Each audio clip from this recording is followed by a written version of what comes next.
गंवार पति। एक लड़की की शादी उसके मर्जी के खिलाफ एक सीधे साधे लड़के से हो जाती है जिसके घर में माँ के अलावा कोई और नहीं था। दहेज में लड़के को बहुत सारे उपहार और पैसे मिले होते हैं। लड़की किसी और लड़के से बेहद प्यार करती थी और वो लड़का भी।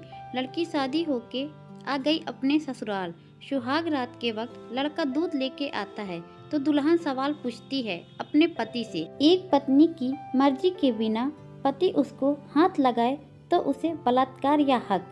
पति, आपको इतनी लंबी और गहरी जाने की कोई जरूरत नहीं है, बस दूध लाया हूँ, पी लीजिए। हम सिर्फ आपको शुभ रात्रि कहने आए थे, कह के कमरे से बाहर निकल जाता है। लड़की मन मारकर रह जाती है क्योंकि वह लड़की से झगड़ा करना चाहती थी ताकि वह गंवार से पीछा छुड़ा सके। कहने को तो वह घर की दुल्हन थी पर घर का कोई काम नहीं करती थी, बस दिन भर ऑनलाइन रहती थी, न जाने किस किस से बातें करती थी। मगर उधर लड़के की माँ बिना किसी शिकायत के दिन भर चूल्हा चौका से लेकर घर का सारा काम करती थी, मगर हर पल अपने होंठों पर मुस्कुराहट लेकर फिरती थी। लड़का एक कंपनी में छोटा सा मुलाजिम है और बेहद मेहनती और ईमानदार। करीब महीने भर बीत गए मगर पति पत्नी अब तक साथ नहीं सोए। वैसे लड़का बहुत शांत स्वभाव का था, इसलिए वह ज़्यादा बातें नहीं करता था। बस खाने के वक्त अपनी पत्नी से पूछ लेता था कि कहाँ खाओगी, अपने कमरे में या हमारे साथ। और सोने से पहले डायरी लिखने की आदत थी जो वह हर रात लिखता था। ऐसे लड़की के पास एक स्कूटी थी, वह हर रोज बाहर जाती थी पति के ऑफिस जाने के बाद और पति के वापस लौटते ही आ जाती थी। छुट्टी का दिन था, लड़का भी घर पे ही था तो लड़की ने अच्छे भले खाने को भी गंदा कह के माँ को अपशब्द बोल के खाना फेंक देती है। मगर वह शांत रहने वाला उसका पति अपनी पत्नी पर हाथ उठा देता है, मगर माँ अपने बेटे को बहुत डांटती है। इधर लड़की को बहाना चाहिए था झगड़े का जो उसे मिल गया। वह पैर पटकती हुई स्कूटी लेके निकल पड़ी। लड़की जो रोज घर से बाहर जाती थी वह अपने प्यार से मिलने जाती थी। लड़की भले टूटकर चाहती थी लड़के को, मगर उसे पता था कि लड़की की एक हद होती है जिसे इज्जत कहते हैं, वह उसको बचाए रखती है। उधर लड़की अपने प्यार के पास पहुंचकर कहती है, अब तो एक पल भी घर में नहीं रहना मुझे। आज गंवार ने मुझ पर हाथ उठा के अच्छा नहीं किया। लड़का, अरे तुमसे मैं कब से कहता हूँ कि चलो भाग चलो मेरे साथ कहीं दूर, मगर तुम हो कि आजकल पे लगी रहती हो।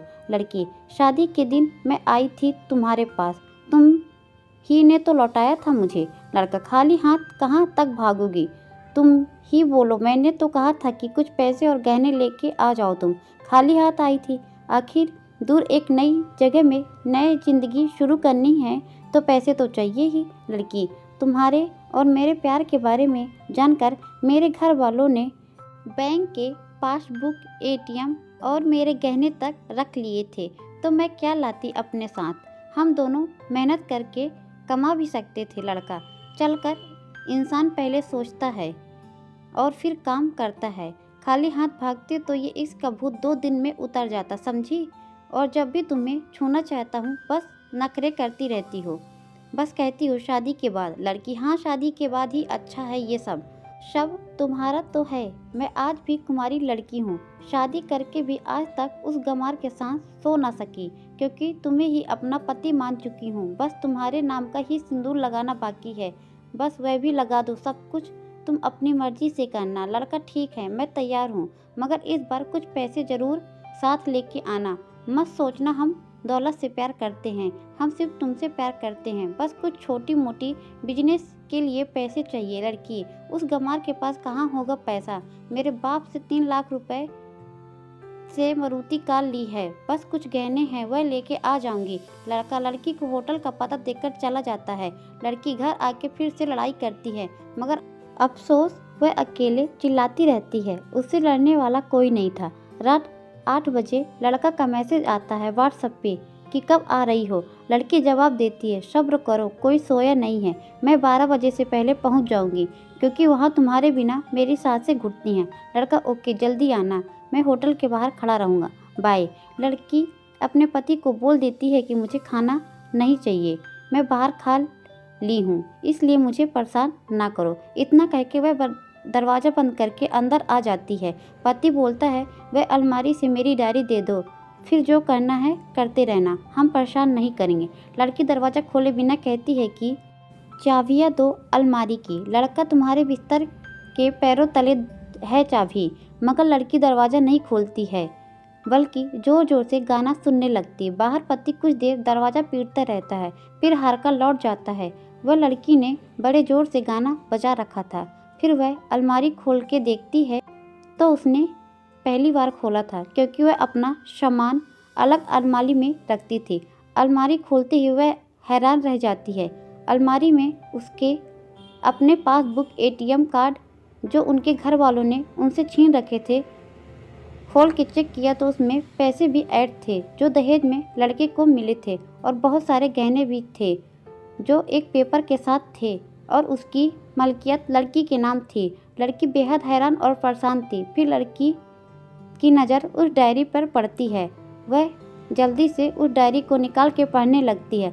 लिखा था, तुम्हारे पापा ने एक दिन मेरी माँ की जान बचाई थी अपना खून देकर।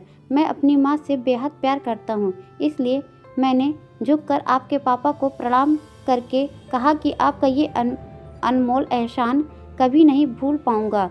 कुछ दिन के बाद आपके पापा हमारे घर आए, हमारे तुम्हारे रिश्ते की बात लेकर, मगर उन्होंने आपकी हर बात बताई हमें कि आप एक लड़के से बेहद प्यार करती हैं। आपके पापा आपकी खुशी चाहते हैं, इसलिए पहले लड़के को जानना चाहते थे। आखिर आप अपने पापा की प्रिंसेस जो थी, और हर पापा अपने प्रिंसेस के लिए कुछ अच्छा ईमानदार प्रिंस चाहता है।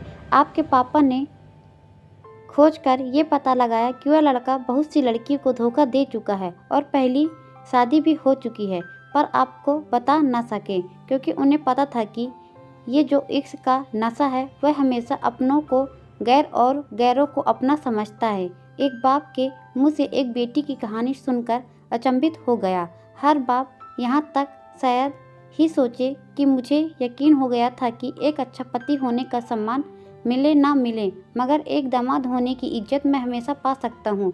मुझे दहेज में मिले सारे पैसे मैंने तुम्हारे अकाउंट में ऐड कर दिए, और तुम्हारे घर से मिली गाड़ी आज भी तुम्हारे घर पे है, जो मैंने इसलिए भेजी ताकि तुम्हें मुझसे प्यार हो जाए तो साथ चलेंगे कहीं दूर घूमने। दहेज के नाम से नफरत है मुझे, क्योंकि मैंने दहेज में अपनी बहन और पापा को खोया है। मेरे पापा के अंतिम शब्द यही थे कि किसी की बेटी के बाप से कभी 1 रुपये भी ना लेना, मर्द है तो कमा के खिलाना। तुम आज़ाद हो, कहीं भी जा सकती हो। डायरी के बीच पन्नों पर एक तलाक का पेपर था, जहां मैंने पहले ही साइन कर दिया है। जब तुम्हें लगे कि अब इस गंवार के साथ नहीं रहना है तो साइन करके कहीं भी अपनी सारी चीज़ें लेकर जा सकती हो। लड़की हैरान थी, परेशान थी, ना चाहते हुए भी गंवार के शब्दों ने दिल छू लिया था। ना चाहते हुए भी गंवार के अनदेखे प्यार को महसूस करके पलकें नम हो गई थीं। आगे लिखा था, मैंने तुम्हें इसलिए मारा क्योंकि आपने माँ को गाली दी, और जो बेटा खुद के आगे माँ की बेइज्जती होते सहन कर जाए, फिर वह बेटा कैसा। कल आपके भी बच्चे होंगे, चाहे किसी के साथ भी हों, तब महसूस होगा कि माँ की महानता और प्यार। आपको दुल्हन बना के हम सफ़र बनाने लाया हूँ, ज़बरदस्ती करना नहीं। जब प्यार हो जाए भरपूर वसूल कर लूँगा आपसे। आपकी हर गुस्ताखी का बदला हम शिद्दत से लेंगे आपसे। अगर आप मेरी हुई तो बेपनाह मोहब्बत करके, किसी और की हुई तो आपके हक में दुआएं मांगकर। लड़की का फ़ोन बज रहा था जो वाइब्रेशन मोड पे था। लड़की अब दुल्हन बन चुकी थी, पलकों से आंसू गिर रहे थे। सिसकते हुए मोबाइल से पहले सिम निकाल के तोड़ा, फिर सारा सामान जैसा था वैसे रख के न जाने कब सो गई पता नहीं चला। सुबह देर से जागी, जब तक गंवार ऑफिस जा चुका था। पहले नहा धोकर साड़ी पहनी, लंबी सी सिंदूर डाली, अपनी मांग में, फिर मंगलसूत्र, जबकि पहले एक टीकी जैसे साइड पे सिंदूर लगाती थी ताकि कोई लड़का ध्यान न दे, मगर आज 10 किलोमीटर से दिखाई दे ऐसी लंबी और गाढ़ी सिंदूर लगाई थी। दुल्हन ने फिर किचन में जाके सासू माँ को जबरदस्ती कमरे में लेके तैयार होने को कहती है और अपने गंवार पति के लिए थोड़े नमकीन, थोड़े हलवे और चाय बना के अपनी स्कूटी में सासू माँ को जबरदस्ती बैठा कर, जबकि कुछ पता ही नहीं है कि उनको कि बहू आज मुझे कहाँ लेकर जा रही है, बस बैठ जाती हैं। फिर रास्ते में सासू माँ को पति के ऑफिस का पता पूछकर ऑफिस पहुँच जाती है। पति हैरान रह जाता है पत्नी को देखकर इस हालत में। पति सब ठीक तो है ना माँ? मगर माँ बोलती इससे पहले पत्नी गले लगाकर कहती है अब सब ठीक है, I love you for ever.